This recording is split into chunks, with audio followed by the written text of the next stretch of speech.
Em nome do Senhor e Salvador Jesus, trago-lhes aquilo que em todos os momentos de reflexão da palavra nós apresentamos. A dificuldade de um veneno que corre nas veias, que é o pecado, e um antídoto que nos é dado graciosamente. Deus nos abençoe nesta direção. E como eu falei no início, a palavra veneno, se a gente busca nos dicionários, ele traz um conceito mais exato do que é uma substância que acaba afligindo outra, em contato com outra, trazendo muitos prejuízos. E nós temos a noção do que é algo que contamina.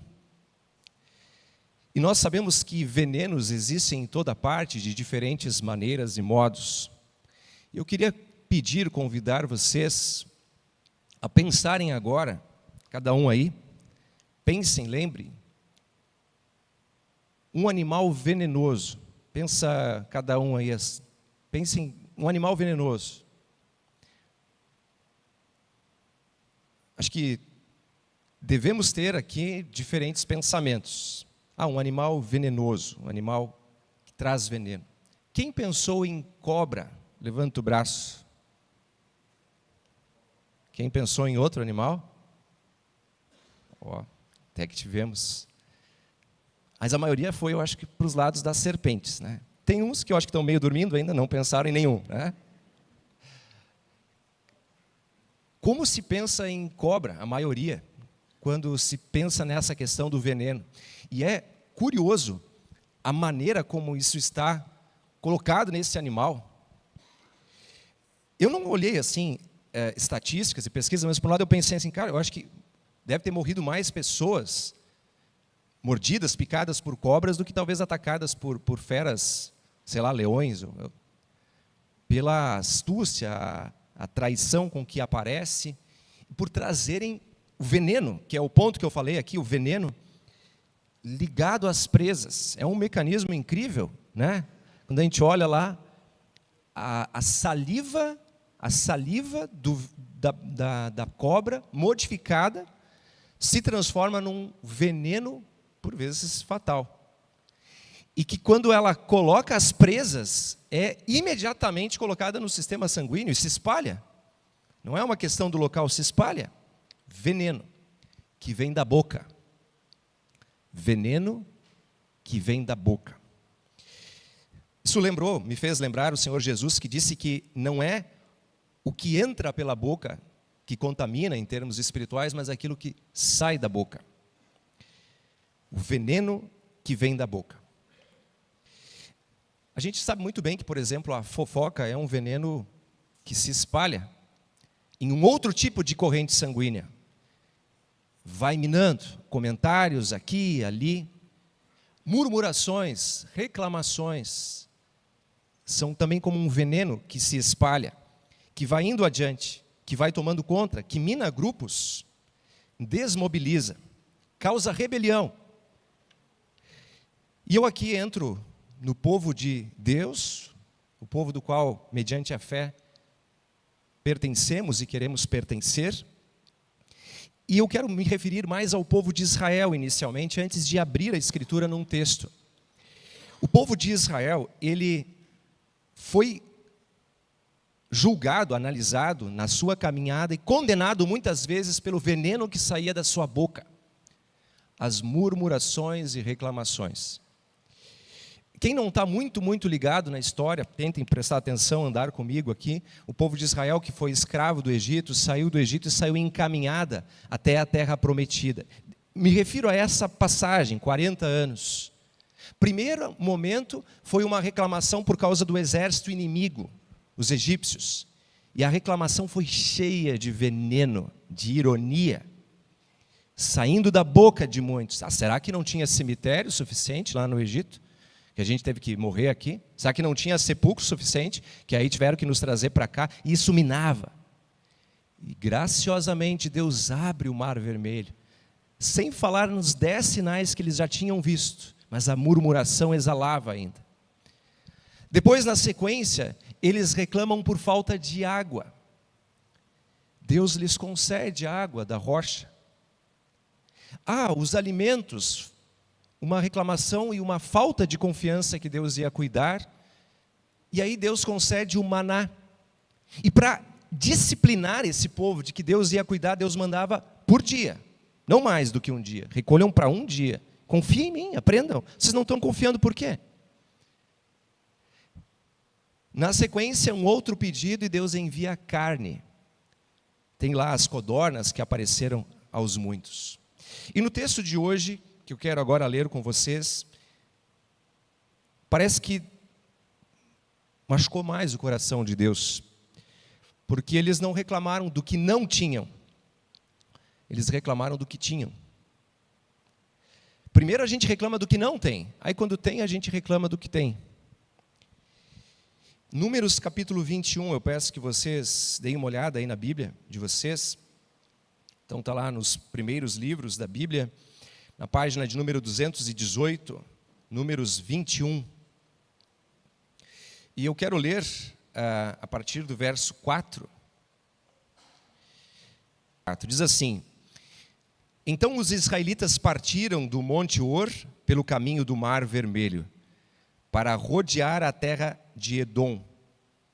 Mas o povo se tornou impaciente novamente, se tornou impaciente no caminho, e falou contra Deus e contra Moisés, dizendo: Por que vocês nos tiraram do Egito, para que morramos nesse deserto onde não há pão nem água? Já estamos enjoados dessa comida ruim. Notem, eles estão reclamando do que eles receberam. Já estamos enjoados dessa comida ruim. Aqui a reclamação exala, isso toma conta. E depois de muitos sinais, isso é importante dizer, não foi assim do nada, depois de muitos sinais, toda a ação no Egito, toda a libertação, estavam sofrendo, sendo chicoteados, foram libertados, o mar se abriu, mas o veneno continua sendo exalado pela boca. E aí então vem a reação de Deus, a gente olha o versículo de número 6. Então o Senhor mandou para o meio do povo cobras venenosas que mordiam o povo, e morreram muitos do povo de Israel. Veja a dureza que vem aqui, e aí a gente pode procurar eufemismos e qualquer outras ações, mas aqui diz: então o Senhor mandou para o meio do povo cobras venenosas. E diante disso, então o povo para de reclamar e passa a clamar. O povo para de reclamar e passa a clamar. Diz assim, o versículo 7. Então o povo foi a Moisés e disse: nós pecamos porque falamos contra o Senhor Deus e contra você. Aí diz assim, então Moisés orou ao povo. O Senhor disse, versículo 8 agora. Faça uma serpente e coloque-a sobre uma haste. Quem for mordido e olhar para ela, viverá. Moisés fez uma serpente de bronze e a pôs sobre uma haste. Quando alguém era mordido por alguma cobra, se olhava para a serpente de bronze, ficava curado. Interessante assim, no Salmo 51 e outros conceitos de Salmos, diz assim: um coração quebrantado e humilde, Deus não rejeita, não rejeitará o Senhor. Um coração quebrantado e humilde não rejeita o Senhor. Se a gente tem o peso da ira de Deus nesse texto, a gente também tem o alívio de saber que toda vez que dirigimos o coração e o olhar da fé, os olhos da fé para Deus, ali a misericórdia, a perdão, a salvação. É uma constante. E isso esse texto mostra de maneira muito clara, esse olhar da fé. Clame a mim, volte-se a mim, e eu te perdoarei. É um convite constante. Bom, eu falei de cobras, vocês viram que o nosso texto fala, né? Serpentes, cobras venenosas. A palavra literal é serpentes abrasadoras. Uma palavra que quer dizer de quanto doía essa mordida, como uma brasa, que logo então se contaminava. Quem de vocês aqui já foi mordido por uma cobra? Só para ter uma noção assim, né? Alguém já foi? Ninguém, mas a gente da cidade, né? Ninguém aqui, ninguém mesmo. Ah, olha ali, ó, a pessoa está com vergonha ali. Dizem que a cobra mais venenosa que tem aí no Brasil, falam que é a coral legítima, porque tem a outra, né? E até a intensidade quando o veneno se espalha é diferente. Bom, se nós tivemos só aqui o seu Guido ali levantando o braço, talvez tenha mais gente aí que estava, né? Quero lembrar que todos nós fomos mordidos, picados por outra serpente, que não é a de Números 21, mas a de Gênesis 3. A serpente do pecado. E certamente ela traz dores abrasadoras que nós sentimos até o presente momento, nas dificuldades, nas aflições do dia a dia. Ali nós temos, semelhantemente ao que aconteceu em Números 21, de uma outra maneira. Diz que essas cobras invadiam as tendas. O mal e o pecado também invadiu nossas vidas. Se espalharam pelo meio do povo de Israel. E como eu disse, esse veneno se espalha pela corrente sanguínea. Também assim, o veneno do pecado e a ação do diabo. E essas dores abrasadoras, quem não sentiu? Violências, maltratos, covardias, os vícios que aprisionam a gente, que fazem a gente ir por caminhos errados, que só trazem prejuízo para a gente mesmo, para a família, mentiras, rancor, ciumeira, vaidades, quantas situações, infidelidade, traições, nos relacionamentos familiares, marido, esposa, falta de respeito, quantas dores abrasadoras esse pecado nos traz. E aí, de uma maneira tão simples, tão direta, mas que nos deve fazer pensar tanto, nós temos a palavra de João capítulo 3, versículo 14. Eu peço que vocês também usem aí as Bíblias, compartilhem também o olhar com quem está do lado. João 3, versículo 14. Percebam que o povo clamou a Deus lá em Números 21 por causa dessa serpente abrasadora, que trazia a morte, que trazia a dificuldade. Agora aqui, Jesus usa esta imagem para falar desta outra serpente que mordeu, que nos afligiu a todos nós. E olha como está escrito ali, palavra de Jesus para o Nicodemos tentando entender o mundo, entender as coisas. Jesus senta com ele, explica, e começa a dizer uma das coisas mais práticas, depois ele não entender coisas profundas. E disse assim, e assim como Moisés, João 3,14, tá? E assim como Moisés levantou a serpente no deserto, assim também é necessário que o Filho do Homem seja levantado, para que todo que nele crê tenha a vida eterna. O evangelista João, ele foi o que mais assim, ele contava o fato e dizia, depois a gente se deu de conta do que ele estava falando. Ele falou isso, depois a gente se deu de conta.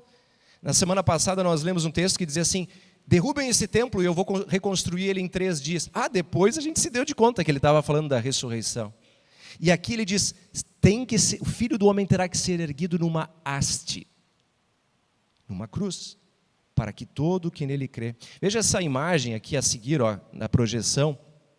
Ela mostra ali de um lado Moisés, a haste, a serpente de bronze, e do outro essa referência de João 3, para que todo que nele crê, para que todo que nele olhar, lá dizia, esse olhar da fé, se direcionar. Não se trata da cruz em si, não se trata da haste como elemento supersticioso, tanto que depois, essa serpente de bronze aí, anos depois, virou objeto de adoração. O pessoal olhava, e aí teve que um dos justos de Deus destruir aquilo, porque o pessoal parou de olhar para Deus e olhava para a serpente. Nós olhamos para Jesus e para a sua obra. E ali está uma ação, uma solução que Deus nos dá, na sua misericórdia, com a promessa vinculada, o olhar da fé, que é tão apropriado para todos nós. E aí continua com o famoso versículo 16, Deus amou o mundo desse jeito, de tal maneira, que deu o seu Filho unigênito, para que todo o que nele crê, olhar para ele com fé, não pereça, mas tenha a vida eterna. Bom, eu comecei falando lá que eu queria mencionar mais uma vez sobre o veneno do pecado e a solução que Deus nos dá, o antídoto, o soro antiofídico, o soro que Deus nos dá. Há mais de um século, eu ia dizer alguns, mas acho que não chega a 2, foi criado esse soro antiofídico, certo? Acho que muitos conhecem como isso aconteceu. Quem não conhece, o veneno da cobra foi colocado em animais, primeiramente cavalos. Acho curioso que quando fala em cavalos lembra de puro sangue, né? Em cavalos. E o anticorpo que o organismo produzia virou então esse soro antiofídico. Se eu falei de veneno no início, o veneno do pecado, como é curioso olhar para João 3 e pensar que não o sangue de um cavalo, mas de um cordeiro, o cordeiro de Deus que tira o pecado do mundo, trouxe-nos perdão e purificação. O sangue de Jesus nos purifica de todo o pecado. E esse soro nos é oferecido abundantemente. Na conversa com Nicodemos, antes ali do versículo 14, o Nicodemos ouviu de Jesus, tem que nascer de novo. Quem não nascer da água e do Espírito não pode entrar no reino de Deus. Vai perecer por o veneno do pecado. Já mostra um dos meios da graça, o batismo, pelo qual Deus nos concede. Assim também Ele nos entrega o seu próprio sangue na Santa Ceia, dando-nos esse perdão, essa renovação. E como a gente bate na tecla aqui, eu tenho até citado muito, João 16:33, no mundo passais por aflições. No mundo passais por aflições. O que quer dizer isso? A dor abrasadora da mordida está lá ainda. E está incomodando e vai incomodar.